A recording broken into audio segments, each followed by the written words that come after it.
Hey guys, today we're making paracord fish. This idea comes to us from Paris Suede on Instagram. We'll link to that profile down in the description.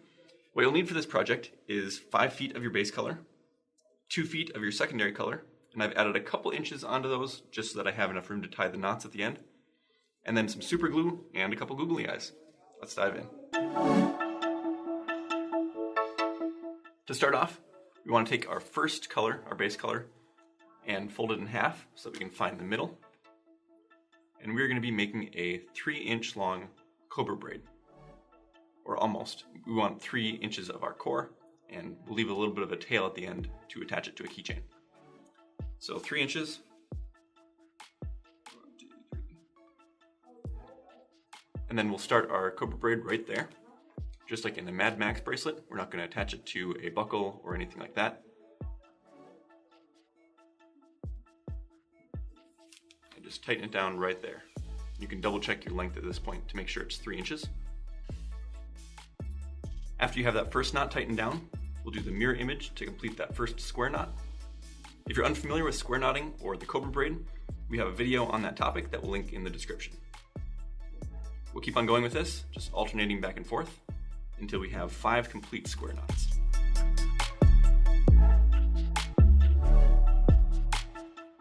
So once you can count 5 bumps on one side, it's time to stop, and we'll turn around and go the other direction.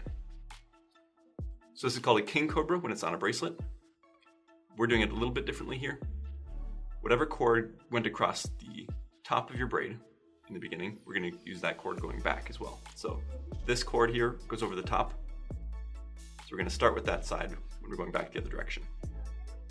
So that side over the top, do our normal Cobra knot here, and then we'd normally cinch it down right underneath,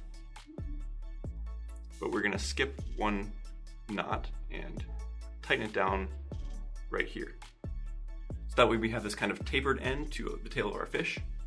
We'll keep going until we reach the nose, and then we'll turn around and go back one last time. Your second layer of knots should be sitting in the grooves created by the first layer of knotting. So now we've reached the end, and we'll turn around and go back the other way. Same principles here. Whatever cord went over the top, we're going to be starting with those ones again.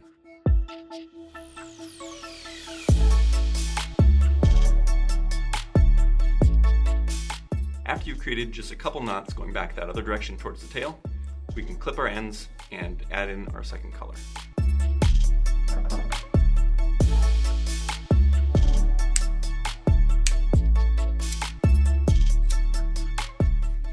Continuing with our second color, we'll fold that in half as well, just like we did with our base color, and we'll put it behind the fish at its widest point. Then we'll continue with the same pattern of putting one cord over the top and the other around the back.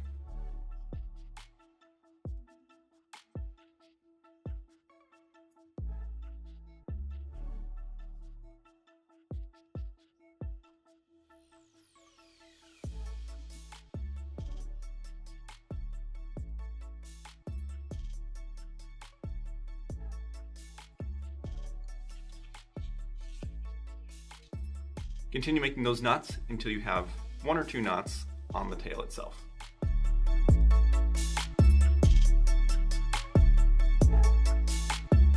Once we're done with that color, we can clip the ends just like we did with the orange. Now that we're done with the paracord portion, we can add the googly eyes. And these, depending on the brand that you have, will stick okay, but I like to add some super glue behind it. So, especially if you're using it as a keychain, you want it to stay on better than the adhesive backing will do. So just put a couple dabs of that on. I usually do it between 2 rows so that it can stick to both of them. Then if you want to, you can add one to the other side as well. If you want to, you can add a little fin like I did for the first fish. And that's just a little paracord loop with the ends melted together. I use pliers to squish them. Hope you guys enjoyed this one. It was a fun break from our normal paracord bracelets. These would make great keychains or even a kid's toy. We'll put a link in the description to where you can find the materials for this. We're sorry, but you're on your own for the googly eyes. Thanks for watching, and we'll see you next time.